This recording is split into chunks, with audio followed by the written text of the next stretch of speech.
all this. Tourists are afraid to come to Hong Kong for tourism, and that is one of their mainstay when you talk about revenue generation. Internally generated revenue is dwindling. In fact, for now, it's dead because of the massive protest.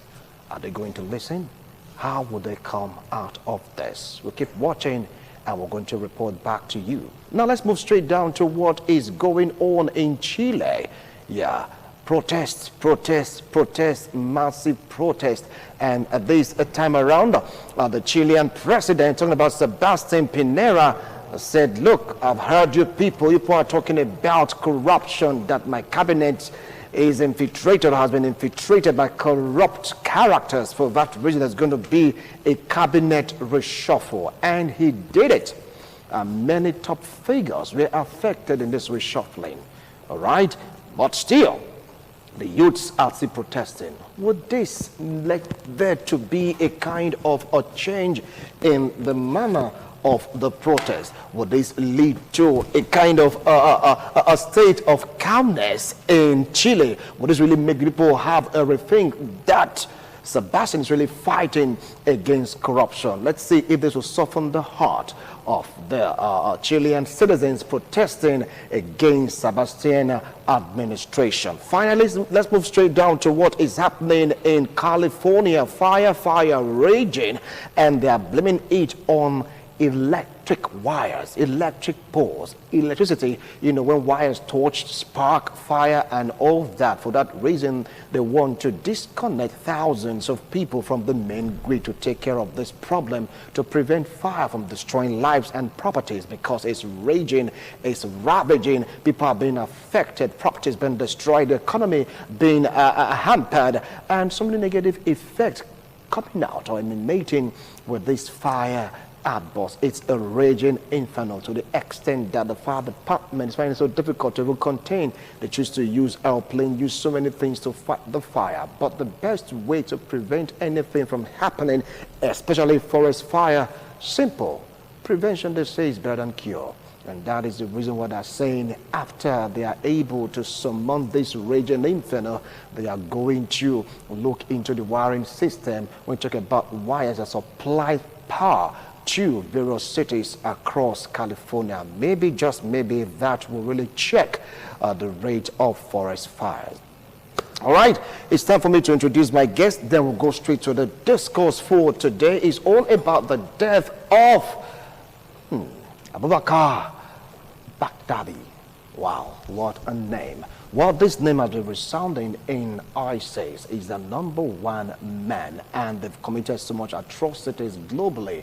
But Donald Trump was able, with the help of his allies, to put to an end the existence of al-Baghdadi. What is the impact, or what is the effect in the fight against global terrorism? With me here in the studio to talk on this, I have very vibrant youth, Williams Wifo, a political analyst, human rights activist, a public affairs commentator. Williams, welcome to the show. Good afternoon. Appreciate your comment. Good afternoon. Sitting very close to William is a legal practitioner. I want to talk about international discourse, international politics. He's well grounded. I wonder why he chooses to shy away from local politics. Join me to welcome Osahon Osazua, a legal practitioner. Welcome to the show. It is my pleasure. Thanks for having me. All right. And sitting very close to me is a lecturer in Uniben, Felix Osaeme. When you talk about history, talk about politics, talk about political analysis in all spheres. He is well grounded. Welcome to the show, sir. Appreciate your comment. Good afternoon. All right. Good afternoon for this hour. Now, let's start off with the news that greeted the globe, because it was a global news. Many were cheering, while others were like, jeering, was like, what's the big deal and all that. But one thing remains: the #1 man of ISIS is no more. Probably giving various accounts of how it happened, and there are ways that news that resonates from the source it came out from affect activities globally, and this time around it's like a deadly hit on terrorism. Would you agree to that? But well, the news broke over the weekend. That should be on the 27th, on Sunday. That BAKR al-Baghdadi, the head of the Islamic states in Levant. That's IC, but some people call it ISIS too. That he has been finally eliminated, let's use that term. And further reports gradually came out before the President of the United States of America, Donald Trump himself, came to mainstream media to announce that yes, that BAGHDADI has been finally removed from the scene of operation, that the special forces went into Syria and they located his place, and he gave a brief of the operational procedure. They didn't go through the door of Bobby's trap, they broke through the wall, the man ran into a tunnel, and when he was cornered, he detonated a jacket that had explosives, and I think he said he had 2 of his sons with him. I followed the report, and it was a bit interesting, it was gory, but it was also relieving, because in the global fight against terrorism, and we must say that the ISIS group, they are today in a special category of inhumanity in terms of terrorist activities. Anything that doesn't conform with them, they destroy. Human, material, environmental. So if, as at the time the news broke, before people now started getting confirmation, there was a huge sigh of relief from the allies and from the international community per se, because the allies, that is the American forces, the Iraqi forces, and the Kurdistan fighters on the one side, then Syria, Turkey, and the Russians on the other side. These are the 2 major camps. They will both not openly come out and hug themselves, but there will be this sense of, at last, one major obstacle has been removed. Because to both sides, ISIS was a headache. Then to the international community, it was a threat. They've been reduced in terms of their geographical spread in Iraq. They've been corralled into a small place in Syria, in the northeastern part of Syria. That's where they have some space now. They also feature a bit in Iraq. But essentially, if we look at the last 2 years when they had sweep, before they were dislodged in Iraq mainly, well, unless those that are squeamish when it comes to seeing blood, the things they've done, they are unprintable. They are not things that somebody will sit down and want to explain to his own child, that human beings can get to this level of inconsideration in dealing with other human beings, whether in the name of religion or whatever. All right. Let me use the word, they're a special breed of psychopaths. Oh, special breed of psychopaths. They were just different. We've not seen any group like them. Okay, I will come back to you, sir, on that. Now, Barrister Osahan Osazuwa, he gave a very strong foundation, talked about breathing a sigh of relief. He talked about the allies that worked hand in hand with Americans to make sure that al-Baghdadi was defeated. What do you feel about this development? Yes, thank you. It is a great news. When the news broke that Abubakar al-Baghdadi was dead, and in so many quarters of the world, a huge sigh of relief could have been heard. This was a man who brought a ragtag unit of former, what was formerly called Al-Qaeda in Iraq. After breaking up with Ahmad el-Zawahiri, who is the present Al-Qaeda leader, ideologically and interpretation-wise, interpretation of the Holy Quran. And el-Zawahiri, even as ruthless as he is, said that this man has taken evil to a new height, and he couldn't stand him, and they have to break up. So he formed from that Al-Qaeda in Iraq a small unit of it organized and small units. Nobody knew them. So he single-handedly built a terrorist organization that was the first and remains the only terrorist organization to have aspired to territorial integrity. The first terrorist group who claimed a nation. In fact, at a time, they held millions of people in a geographical spread that is larger than present-day Britain. And when I say United Kingdom, I'm talking about England, Wales, Scotland. Northern Ireland. So at a time, this man was able to take over such huge territory to bring back the emotional issue of the caliphate. that the time has come, as the commander of the faithful, the time has come for them to wage war against the Eden and all other persons who were not of the right faith as far as they thought. So nobody has seen anything like this before. And we were all baffled by the level of barbarity, by the level of evil that man could meet to other men, by the level to which humanity could degrade. So looking at the Islamic State, they told us, look, we are not, when we saw Hitler, when we saw the Holocaust, we thought we have hit the death of evil. But no, these guys came and they redefined evil and gave it a new meaning that is incomprehensible, that cannot be put in words ineffable. So when the news broke, we were quite happy that he was gone. Of course, the evil still remains. It's a seed that has been planted. But I have also said that we must also understand that it says something that the head and the founder of this group have been eliminated, even for moral issue, for issue of psychology, to psychological issues, to the so-called fighters, and all those who think that the caliphate is still alive in some way or the other, haven't lost their territories. It became an emotional attachment. To know that al-Baghdadi is dead now is a great news indeed. All right, to know that al-Baghdadi is dead now is a great news indeed. You have a different opinion from their submission, Wife Williams. Well, al-Baghdadi indeed was a terrible person. Surprisingly, he started out in his earlier years a very shy, unimpressive young man who was just a cleric in a mosque, and gradually started rising in the ranks of terrorism. And all of a sudden, in 2003, yes, he was actually going to a friend's house, and then he was arrested by the U.S. Defense Forces, and then taken in for questioning. He was arrested for some time, and then they considered him a low-level crime prisoner, and then released him because they said he was also very bookish. He was always reading the Quran and other books.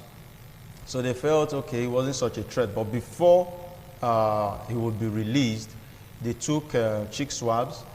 They also took his blood sample for DNA testing, and that became very useful during the attack, because this whole raid actually started in May, where somebody who had been able to gain the trust of the INT'L chief, so he came to the CIA and told them that, okay, look, I have valuable information on how to capture this guy.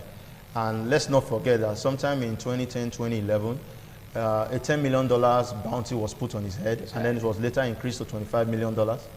So this guy came forward with relevant information, and the CIA said, look, if you really think you know this guy and you are close to him, you have relevant, get us something that would prove that he is the person, something that we can use to match his DNA.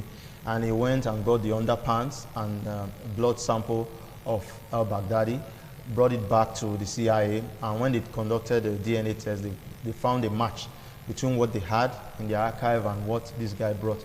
And then they started mapping the attack. In fact, the pulling out of soldiers from Syria was almost going to upset the whole game.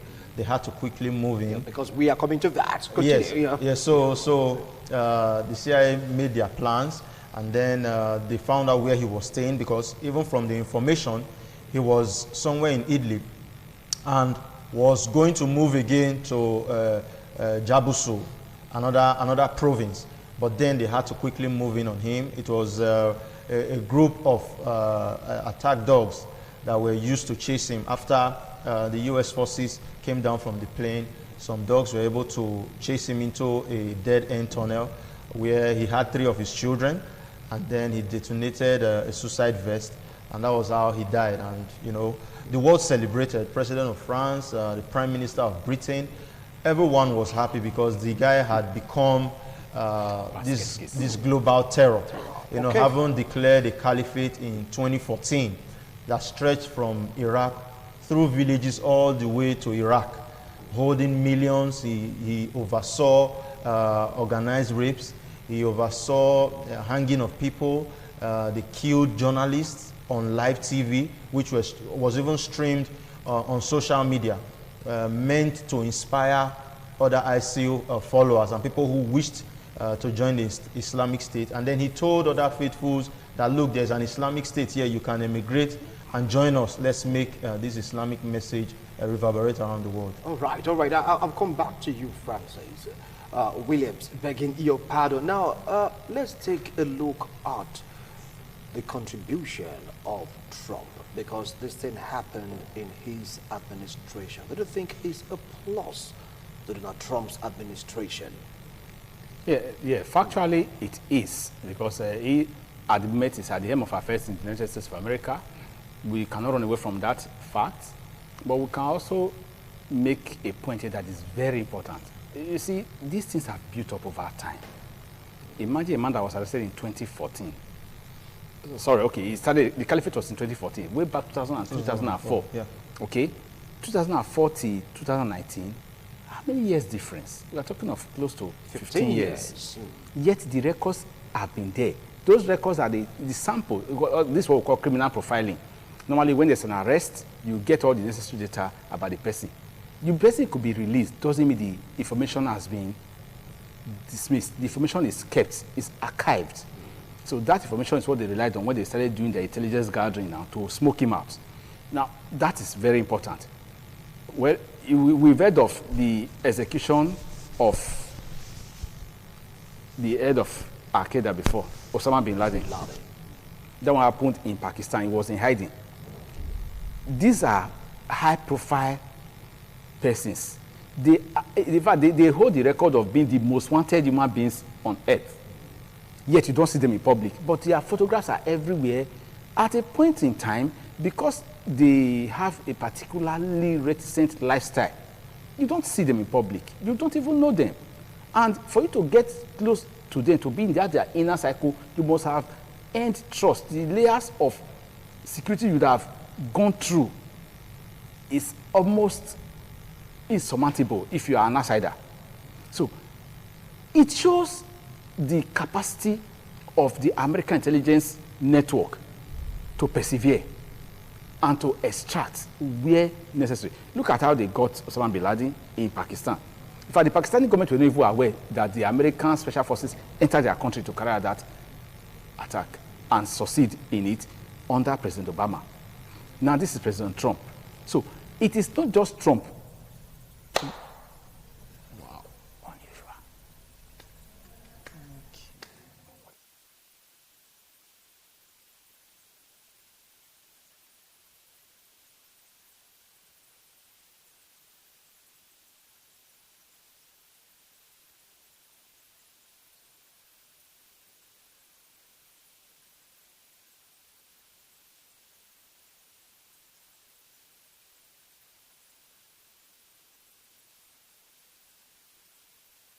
His name is Jesus. He's more precious than gold. Jesus is more than gold. He deserves to be celebrated. Are you a Christian? ITV Radio is organizing a show tagged Christmas Ibadu. Come celebrate Jesus with Welcoming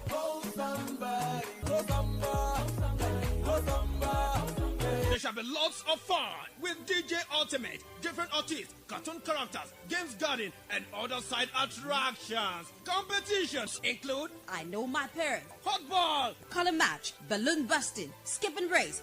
etc., with fantastic prizes. wow.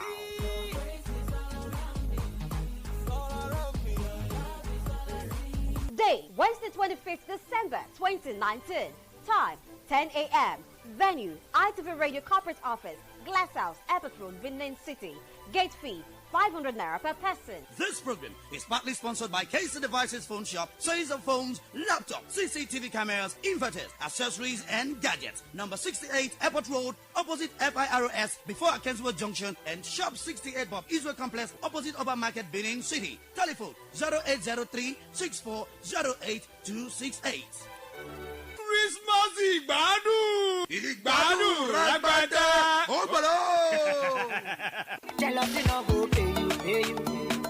Pay you, pay Nigeria, are you ready for the 15th edition of Miss ITV Hot Legs Nigeria Beauty Pageant and ITV Radio Fashion on the Runway 2019? Are you pretty, good looking, intelligent, and you've got what it takes to be the next Miss ITV Hot Legs Nigeria Beauty Queen? Then go get your form now. The first 20 persons to go to Independent Television and Radio, Glasshouse Airport Road, or Purely Event House of Model, number 10, Iagbe Street off Ekewa Road, Benin City. Get their form for free. Wow, what are you waiting for? Celebrating 15 years of Miss ITV Hot Legs Nigeria Beauty Pageant 2019 and be the local winner of a car and other fantastic prizes. ITV Radio Fashion on the Runway 2019. Are you a fashion designer? Do you run a fashion school? Do you run a fashion boutique? Then go get your form now for 5,000 naira to contest for ITV Fashion on the Runway 2019 and win our fantastic prizes and lots of consolation prizes. Chairman on the occasion, Barrister Case Rabo, constitutional and human rights lawyer. Audition date Friday 8 November 2019. Venue Exquisite Home 2, Iyama Road, GRA, Benin City. Time 10 a.m. Dress code black tank top on a blue jean. Grand finale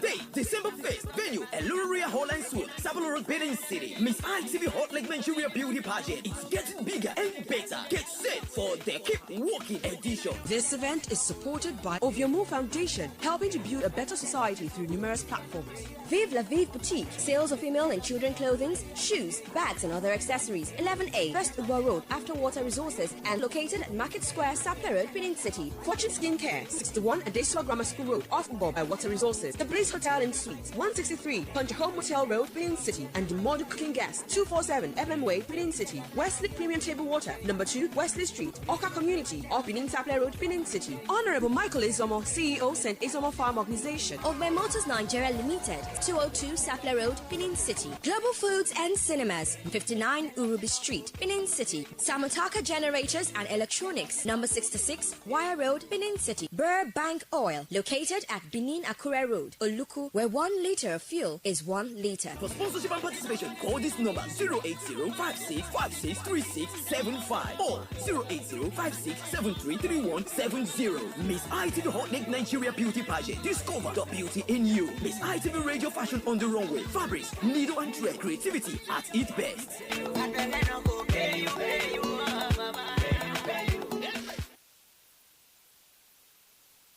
If you just joined us, this is International Forum. Sincere apologies for that breaking transmission. It was occasioned by no technical hitch, but we are here. We are back, and we're taking a look at the death of number 1 man of ISIS. It happened over the weekend. We're with you, sir, talking about Felix Osanime. Now, you were like trying to talk about the Trump's administration being at the forefront of this. That is a plus to his administration. Take it up from there. Yeah, the point I was establishing clearly was that it's not news that American governments over time build up their intelligence network, and there is this database security management system that they have in place. And that is what Trump's administration has benefited from today, because Obama's son did it before his tenure ended, and they got out the number 1 enemy of the United States that launched the 9/11 attack, Osama bin Laden. So Obama got that recognition, and it wasn't a one-day affair. It took them years of monitoring, evaluating, infiltrating, listening to different communication gadgets to get to where bin Laden was hiding in Pakistan. In this case, BAKR al-Baghdadi has just been smoked out in Syria.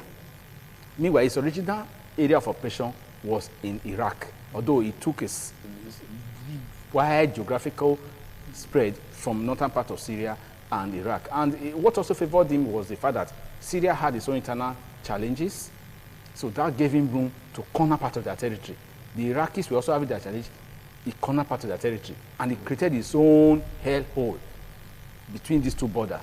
And what they did was something that we will look at differently. Now, but importantly here, Trump will take the credit for it because it is his administration. We cannot change that discussion.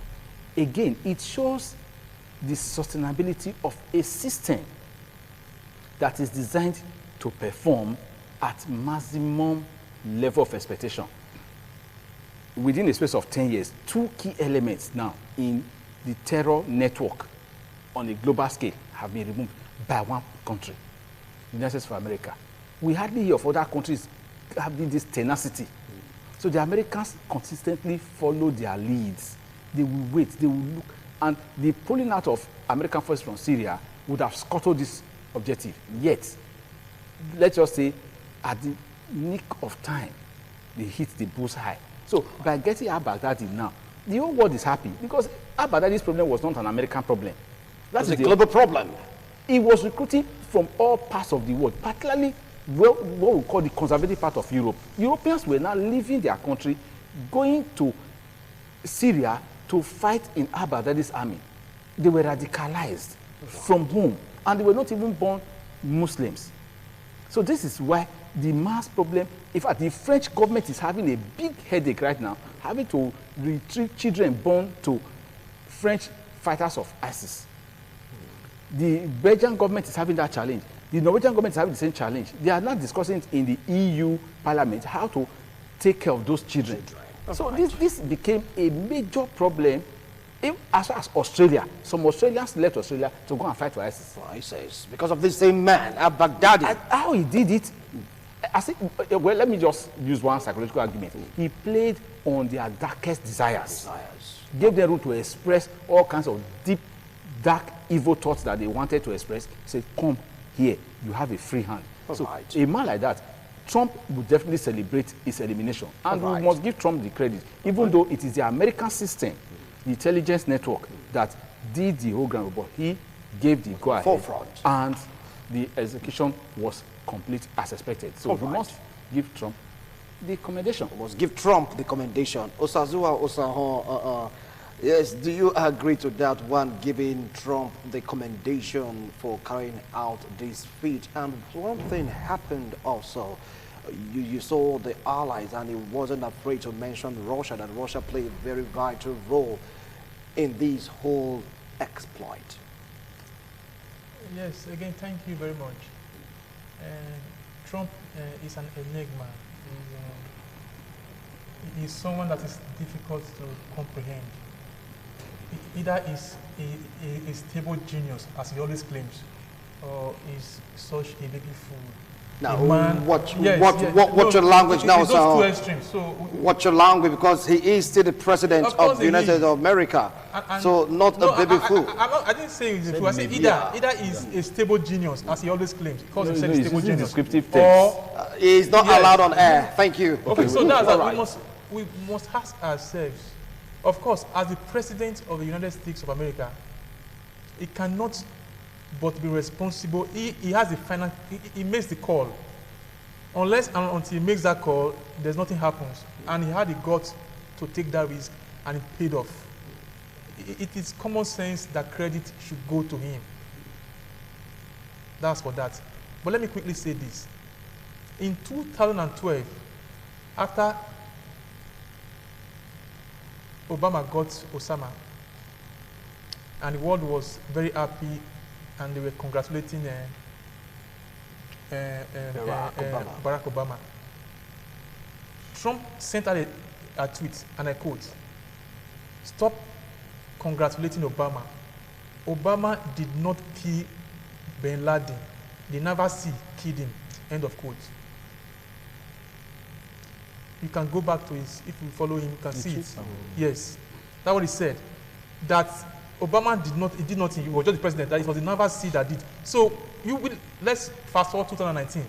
Can we sit there and say that Trump did not kill al-Baghdadi, that it was the Naval Sea that killed him? When Trump, ever since it happened, he has gone ahead severally to take the credit.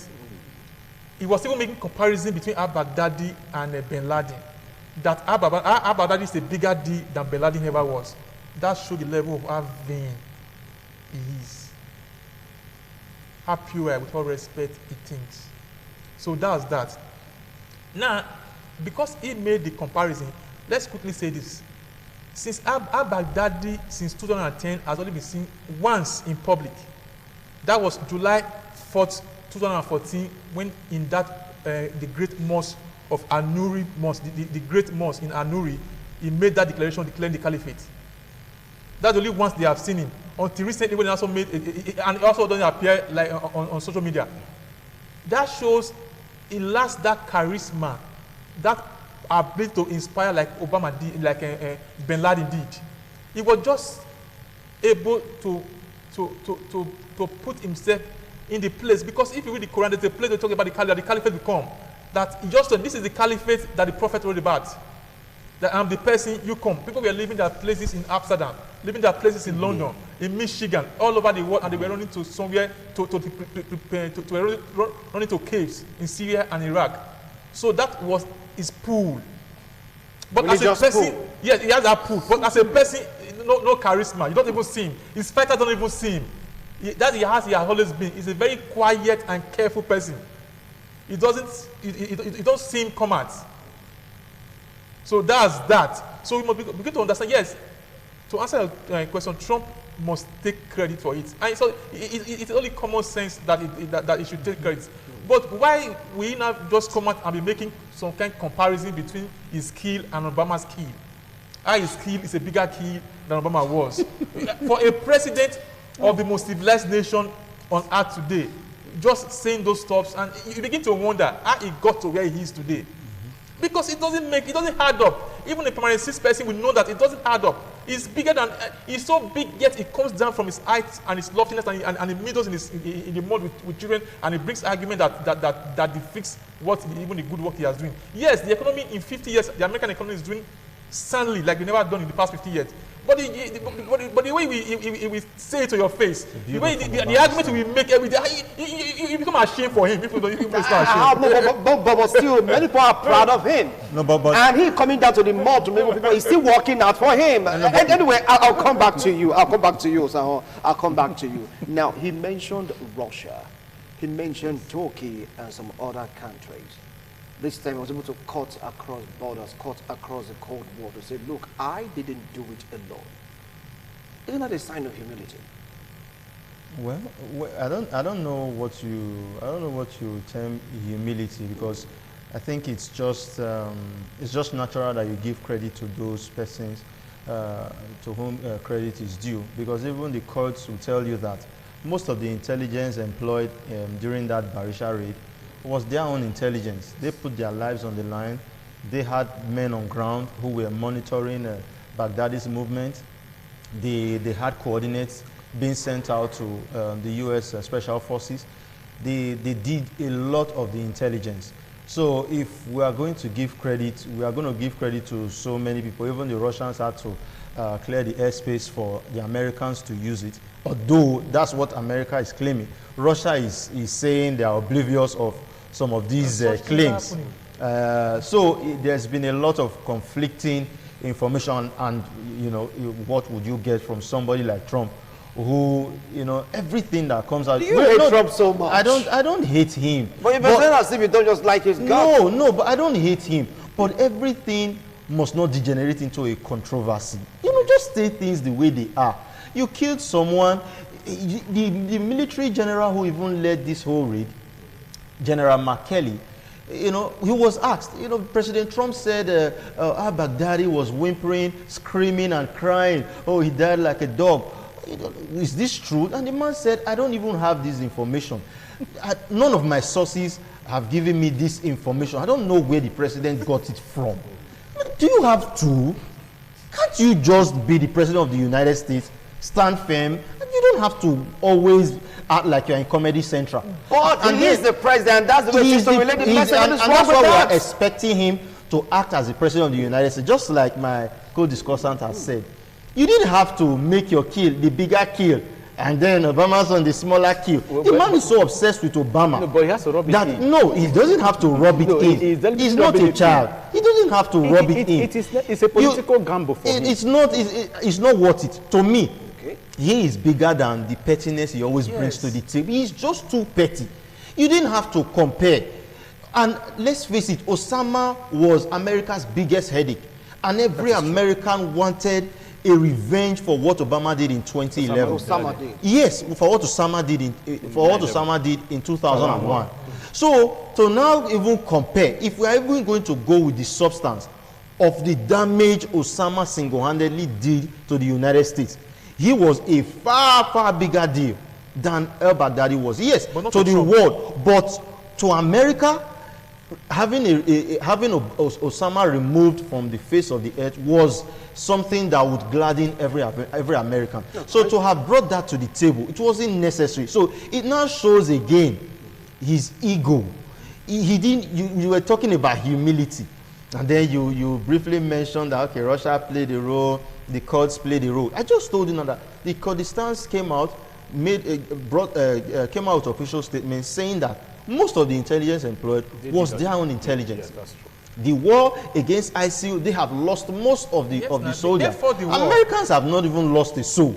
So let's even face it. If we are going to give credit, we'll give it more to the Kurds. Yes, America may have led the raid, but then let credit go to everyone equally. All right, now to point out some of your assertion, Americans still have lost soldiers in this war. You use the word they have lost soldiers, but not in comparison. Not in the fight against Islamic State. Not in the fight against Islamic State. I stand to be corrected. Baghdadi is their leader. Not even one American soldier be slapped. In the fight against ISIS. I'm telling you, not even one. No, that information is not correct. You're not correct. It's not correct. But in terms of being killed, they have not lost any life. They have. Anyway, what we must not run away from is that Trump, as I said, is a showman. Now, this is a political gamble for him, and it paid off. You see, America has a global image. This is a man which is in tatters now. To an extent, you may say so, but Trump, so far, so good. He has held the home front very well. His foreign policy engagements, so far, he has not been so way off mark. And there are parameters you use to assess. And when you look at these parameters, if the man has derailed totally, for example, if they launched this attack on al-Baghdadi and they failed, that would have been a major flaw. In fact, the Russians pointed out and he would have quickly dissociated himself. The Trump, I know, would have quickly said, I wasn't involved. This Kurds, that's a possibility. That's a very strong possibility. But again, al-Baghdadi's death now was even controversial because the Russians were saying, if it is really al-Baghdadi that has been killed this time, because there has been claims for, just as we have been talking of the one of our own Boko Haram. Yeah. Every time we hear that this man is gone. Another time you say Shekau is back. So you don't really know.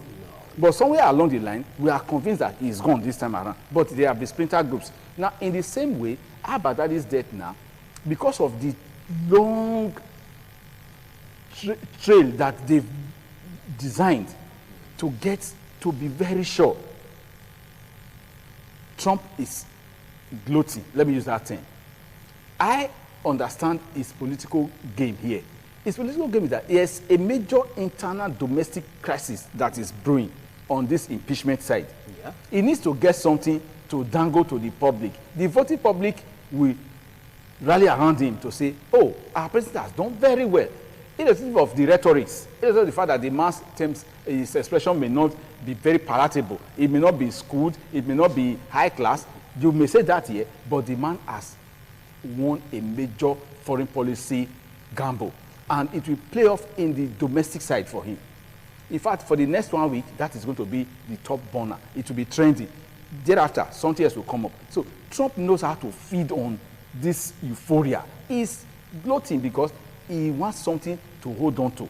And this is his moment of glory. I won't take it from him. It is his moment of glory. Because which he didn't allow Obama have. Well, it was Obama's time because of his pettiness. That's also true. That's why I said Trump is political. Trump is not being a statesman here at all. This is politics, pure and simple.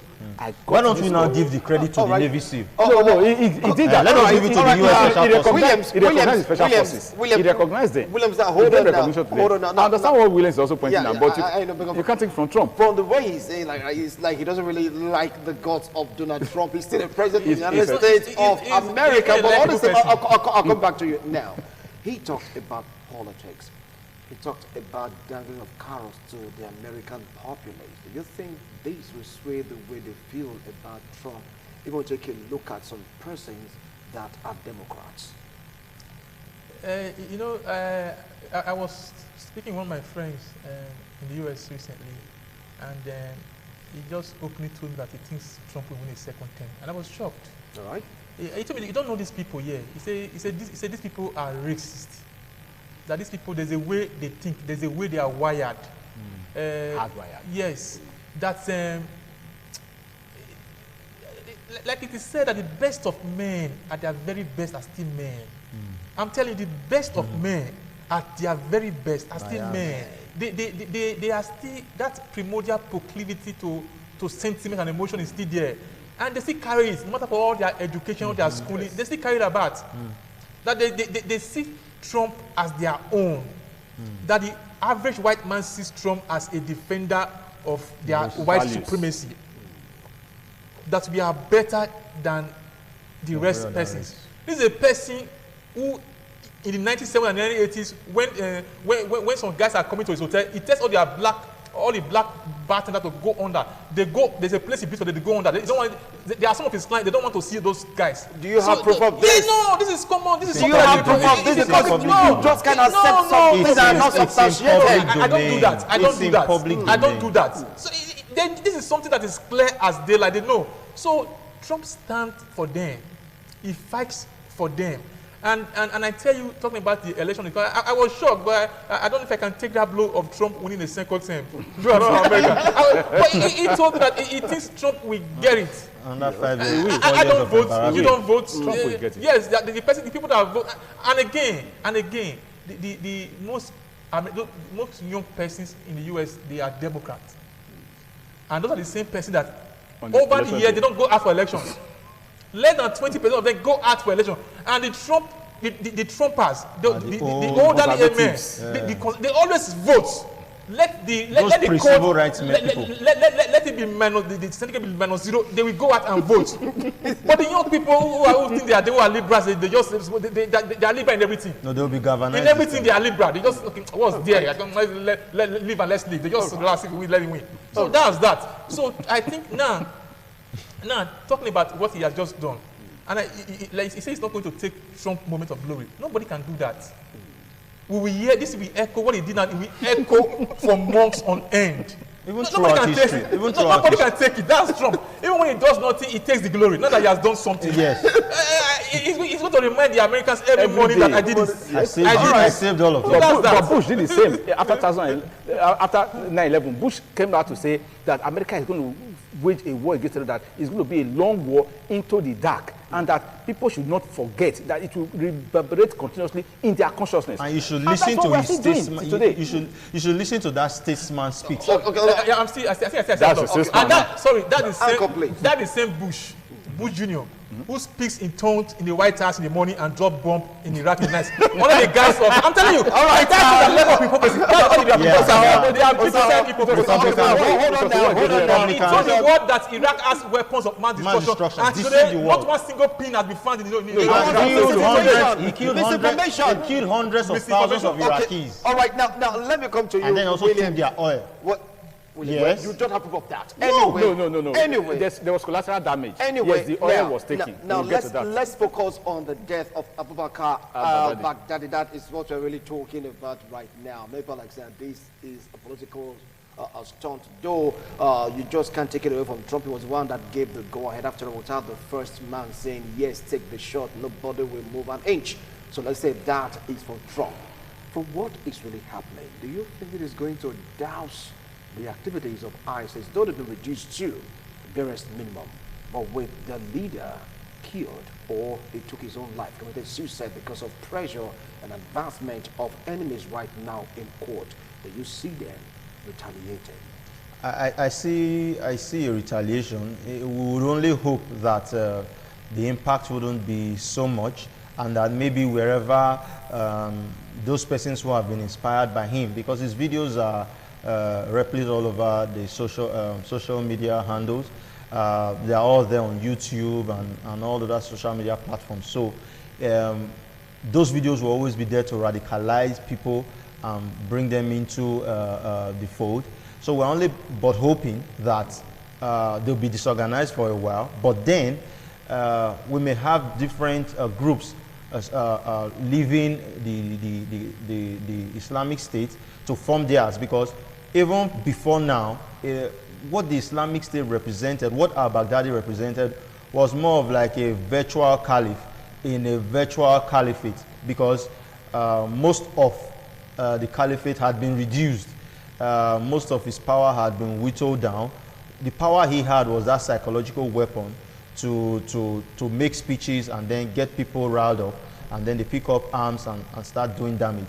But as it were now, there were already people, because of the fact that his powers had been reduced to a very small enclave.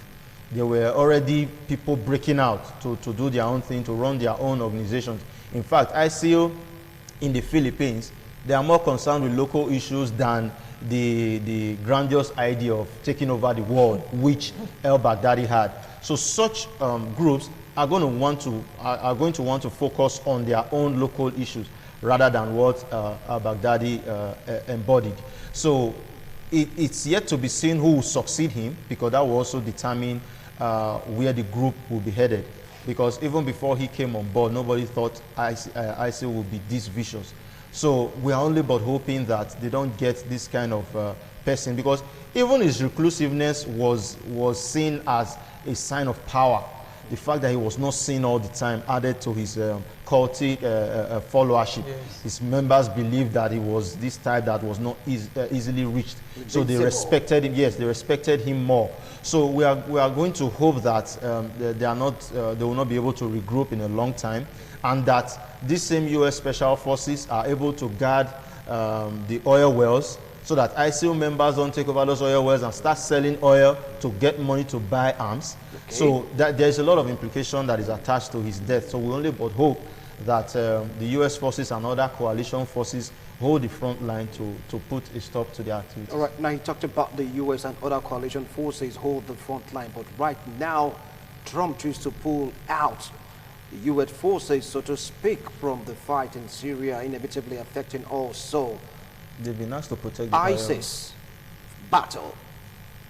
It's like pulling out of it, but he said one thing. He said, look, you're thinking that me pulling out our troops from that region, you thought I've forgotten about ISIS and all that, normal Trump, the way he talks, trying to really prove a point why he chose to do what he did, and it paid off according to Trump. Do you see what his fears are coming to fruition? Well, the corollary of the elimination of al-Baghdadi gives us some insights. Now, let's quickly roll over this one. One common theme with reclusive religious fanatics or fundamentalists is that they seek martyrdom. Now, part of martyrdom is if they cease to exist in this temporal realm, wherever they are interred becomes a pilgrimage site or a mausoleum. That was denied Osama bin Laden. That has also been denied right now al-Baghdadi. Now, al-Baghdadi's case will not likely translate into a critical mass that could explode subsequently. Reason is that he was snuffed out when he least expected it to happen, and I could also call it a sleight of hand by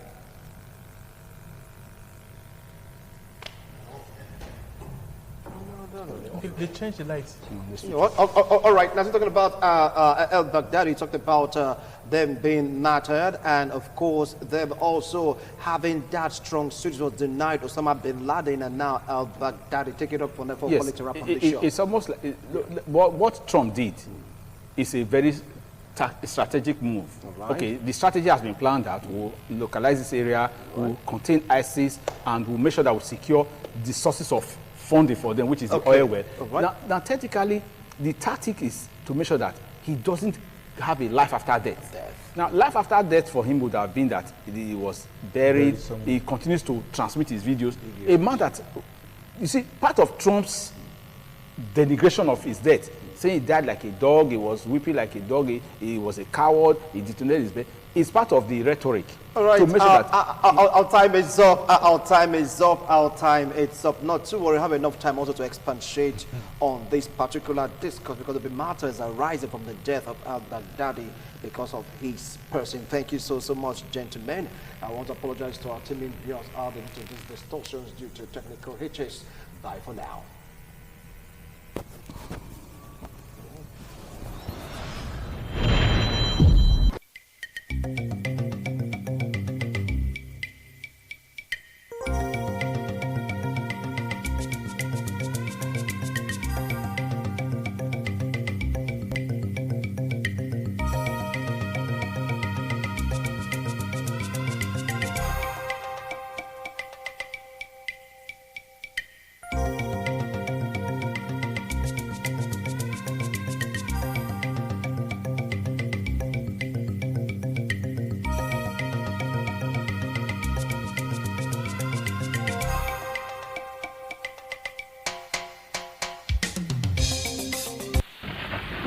This is ITV.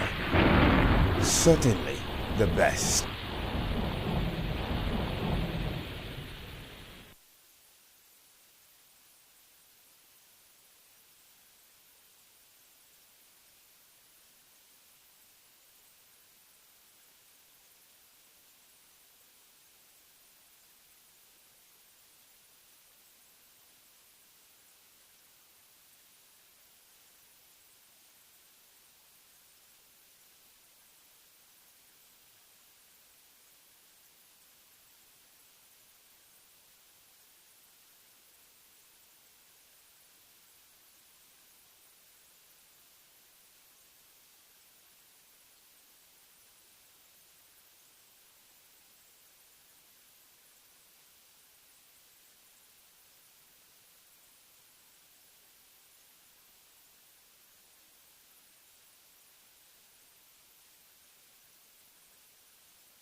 Morning, so the number one program that's all to have to live a life and it's healthy just way to improve the quality of health and life and inspire you. It's time again for Health Morning, so the number one program that's all to have to live a life and it's healthy just way to improve the quality of health and life and inspire you and give you the hope that you can live a healthy life every day. It's Health Monitor, your guide to good health. It's Health Monitor, the number one health show. This is Health Monitor, your guide to good health. My name is Jibe Ologe, and we want to appreciate you for finding time to join us on this very particular package of the program.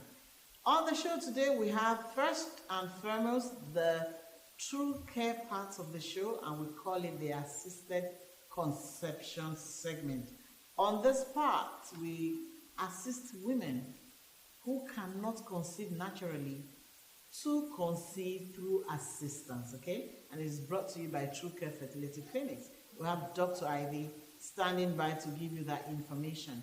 Then on body care, we have Celia Penny. She's an epigenetic nutrition educator. And today we're looking at the effect of microwaving our foods. And of course, we're going to bring to you health tips that will keep your body in good health status, okay? So please don't go nowhere. Health Monitor will return shortly after this break. Memories are created daily from events, photo and video shoots. Having the perfect studio, equipment and right team is everything. That's why I completely trust Arwell's Media with my event coverage, studio space equipment, photo and video shoots. You too can have your memories and ideas created at premium quality by dialing 0701 699 6787 or send an email to jybtvonline@gmail.com. Orwell's Media is easily accessible at a secured and serene environment at number 6 Ajumobi Street off Acme Road, Agidingbi, Ikeja, Lagos. Orwell's Media, solving problems, executing visions, and giving value.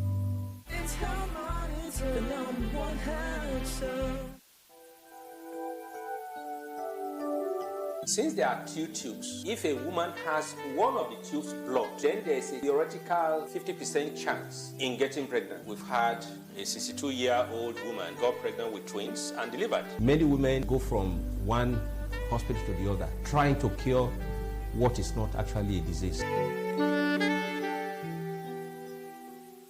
Hello viewers, you're welcome to the assisted conception part of the show, and I'm Dr. Ivy.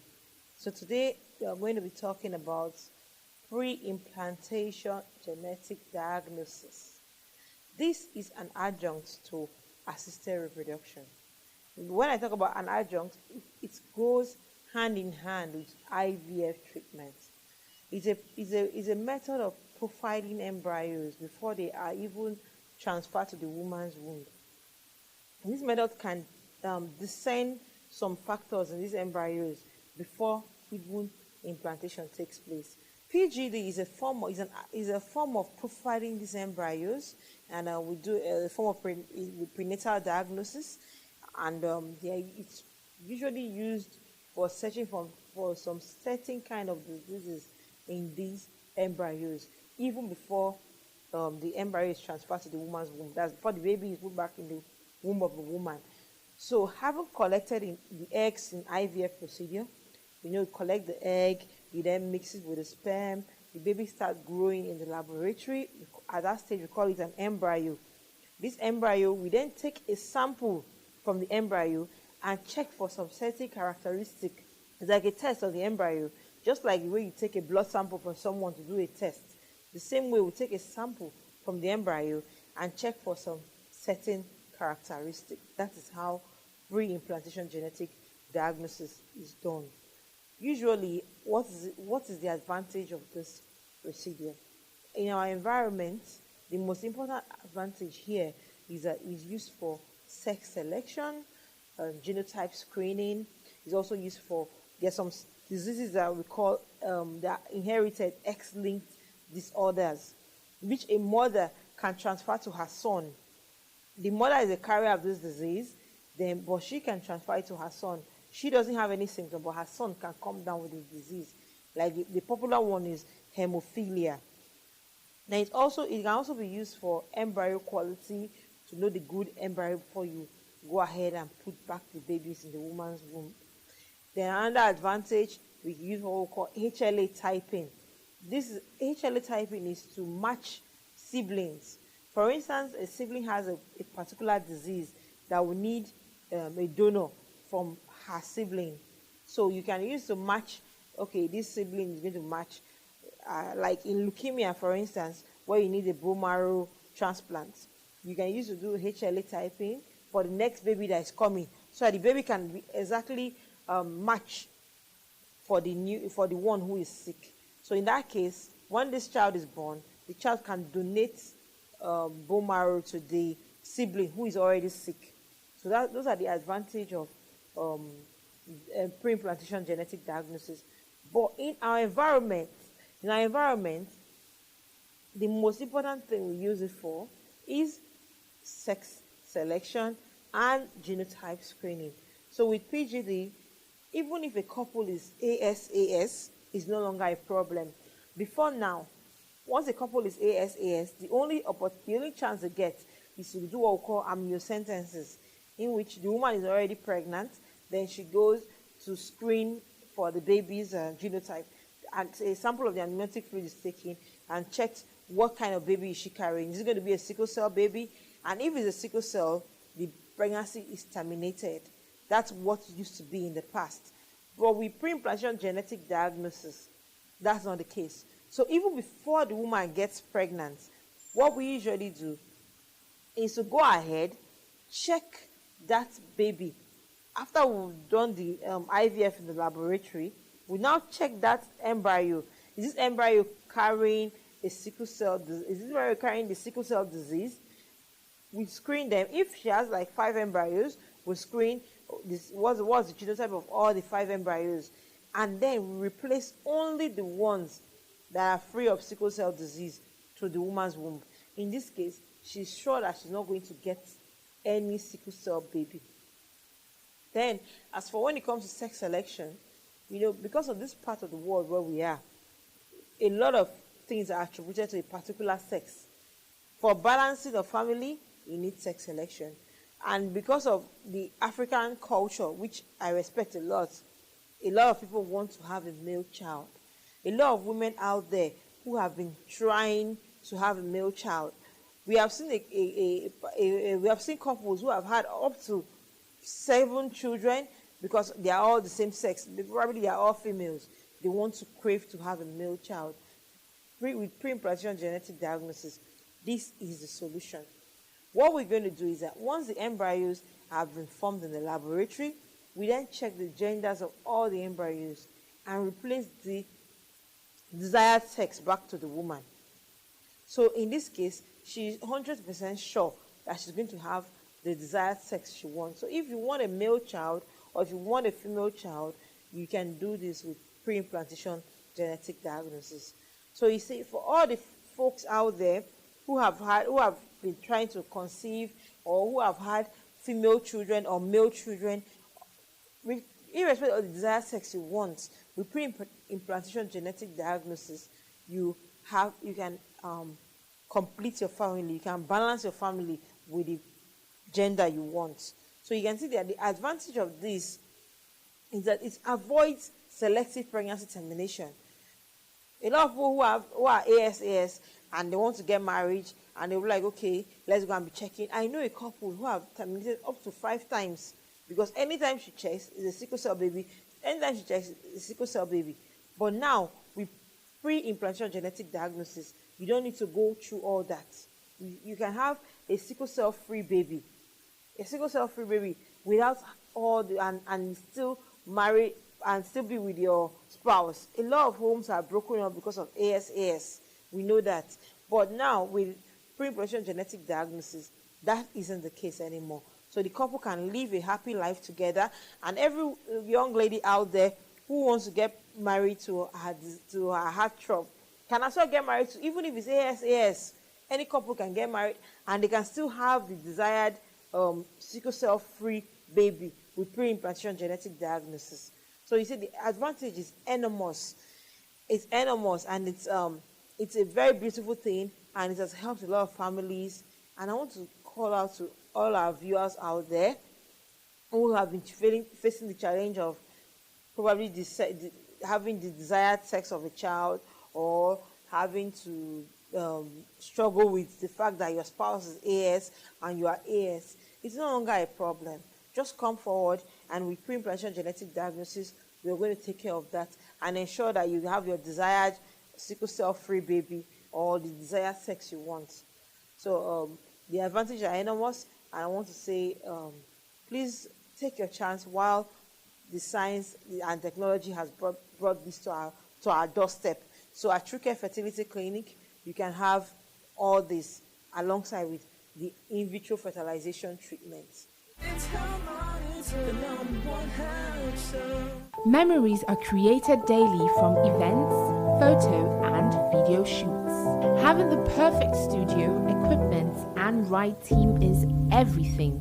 That's why I completely trust RL's Media with my event coverage, studio space, equipment, photo and video shoots.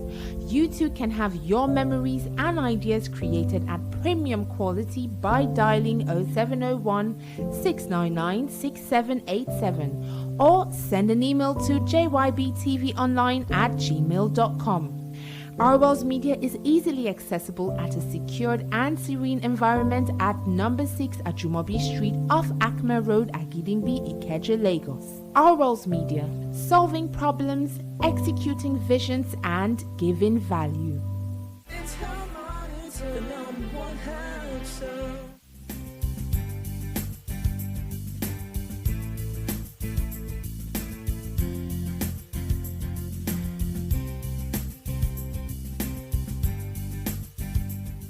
A microwave is a form of non-ionizing radiation. As a matter of contrast, ionizing radiation changes the electromagnetic nature